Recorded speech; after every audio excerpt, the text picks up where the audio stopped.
Something I noticed from the new champions here and from previous champions we have about the future content we're going to see, whether it's PvP or PvE. There's a lot to talk about. I'm excited and nervous. Let's get right into it.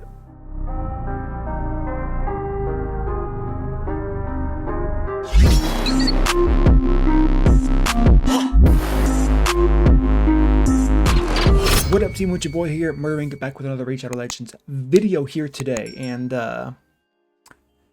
we're on the test server.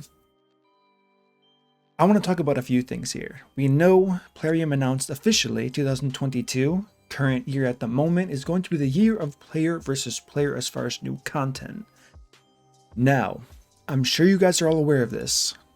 A lot of the champions that I've showed you from the test server, but other champions as well, are starting to appear with these faction-specific bonuses. This got me very curious. This got me thinking. Did they really make this for the current iteration of Raid Shadow Legends? What do I mean by that? By the current set of content that's out now. Much to my surprise, I thought I was going to see something for sure. The factions that the champions that have these skills are in, it doesn't make sense for faction wars, which is what I originally thought. I said, oh, okay, faction wars, that makes sense. It's going to be a lot of this faction, a lot of that faction. That's not true. So am I just speculating on a whim here? I don't think so. I really don't. Plarium has a pretty clear plan in mind when they add anything to this game. And if they're going to add something big to this game, they plan ahead. They've done this for many champions. Think about Drexthar. He came out way before we were even considering Doom Tower. Now, granted, at the time it was referred to as the Void Tower. There's a whole long story about that, on how it was pushed back and delayed and they weren't ready for it, but they knew he was going to be a huge asset. He is an amazing champion in the Doom Tower. No one's going to argue about that. And we didn't see it when it was first there. I think myself, any other player that also had this thought in their head, we're seeing something here. Now, if you're not sure what I'm talking about, let me just show you an example. This guy does not have it. And for some reason, I can't think of champions besides the new ones that already have it, but I know I've seen it before. Right here, champions from High Elf, Dark Elf factions cannot resist these debuffs. Grants an extra turn when it kills from the High Elf or Dark Elf. So why am I saying this? Why am I saying this? What am I speculating on? First of all, leave me a comment below on all the champions you can find that have something like this. Not including the, I mean, you can include the three new ones if you want here. We do have this guy. I believe we have a Knight Revenant. No, we don't. Where are they? Okay. Jinwan. What do we got? So he doesn't have one. Shocker. And I mean, I don't want to spend forever looking for these new champions when I can do it pretty easily by going here, scrolling down to like green or blue affinity. Okay, so this guy, I'm pretty sure he has something. Okay, Bannerlord, Knight Revenant doesn't add up with the Sacred Order faction wars. As far as the champions we see, same thing here. So these themes are going to stay throughout here. Okay, Alexander, he has something. Okay, Orc and Ogryn. So, Murder, you're going on and on. What are you thinking? This is where it gets a little bit iffy and, like I said, nervous, excited, not sure how to approach this. I believe there's going to be some type of faction-based PvP added to this game. Now, if they do this properly, I think it could be very, very cool. If they don't do this properly, I believe it's going to be even worse than Tag Arena, 3v3, whatever you want to call it. What do I mean by this could be good? You get to choose a certain alliance, right? So let's say this is their idea for clan versus clan PvP. One of the ideas. Hopefully there's not just one. As we all know, there's a section in the arena. Where is it again? Yeah, right here. The Pinnacle. So first thing I saw when I saw this, even though we have circles everywhere, this reminds me a little bit of a Coliseum. Now, a Coliseum usually has one or two people, factions fighting against each other. So if I had to guess, this is probably where we would see a type of content like this, or they can just add another tab here. They seem to be doing that. We thought the Doom Tower was going to appear here because there's purple stuff on top, and it was originally called the Void Tower, which I guess that's what this is, and that looks like a Doom Tower. But anyways, I mean, that looks like what's in the picture here, but maybe it was just easier for them to add this I don't know. Listen, I'm not Plarium. With all that being said, my idea on why this could be not terrible is, first of all, we could be seeing blind, like the blind aspect. So let's say we are a faction whatever. We can use orcs, we can use demon spawn, night revenant. They're going to take factions, they're going to add it up to lore somehow. Maybe they're going to split it up to those subgroups of Talarians, the Corrupted, Nyresan Union, Galen Impact. Maybe this is what they're going to do, which would be kind of cool. Now, one thing I didn't cross-reference, which I probably should have, is do all of these conflict with each other? So if you have a champion from X faction, are the bonuses, I guess, do they cross each other, or can they be inside the same one? That would be a pretty good indicator. But anyways, that's just an example I'm giving you. Back to the point here. So they say you can use that. And now that they're giving champions with kits like this, hopefully they're not just out of ideas. That would be terrible to try to compensate with content like this.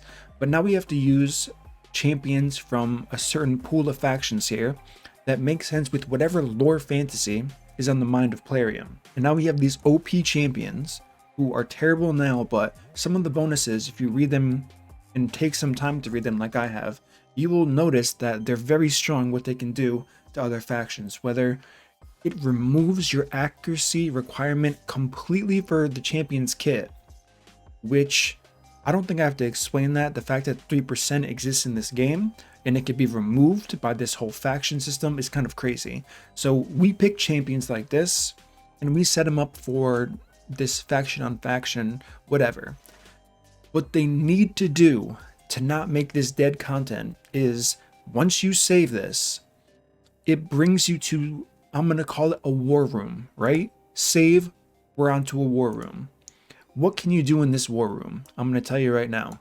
You can gear your champions in any gear you want on your entire account without it costing silver and without it affecting the gear on the other players. So it's going to be duplicating a piece of gear. It's going to be taking off all of their current gear as soon as you select them and place them and lock them in.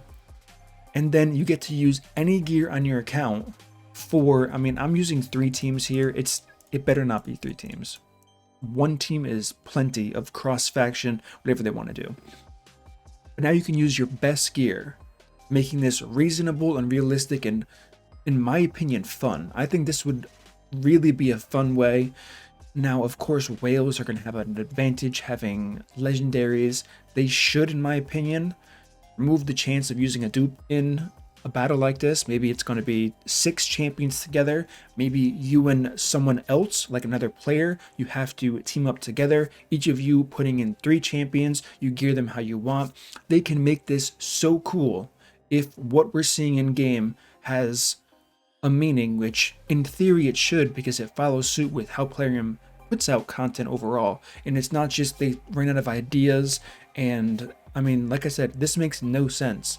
The faction wars, the dungeons we see, Dragon, Fire Knight, there's not enough of those faction champions in certain waves to make it relevant at all. It would count for 1 champion, 2 champions, but it just doesn't add up in my head, and probably in your head too. You're seeing it like, what a weird bonus, right?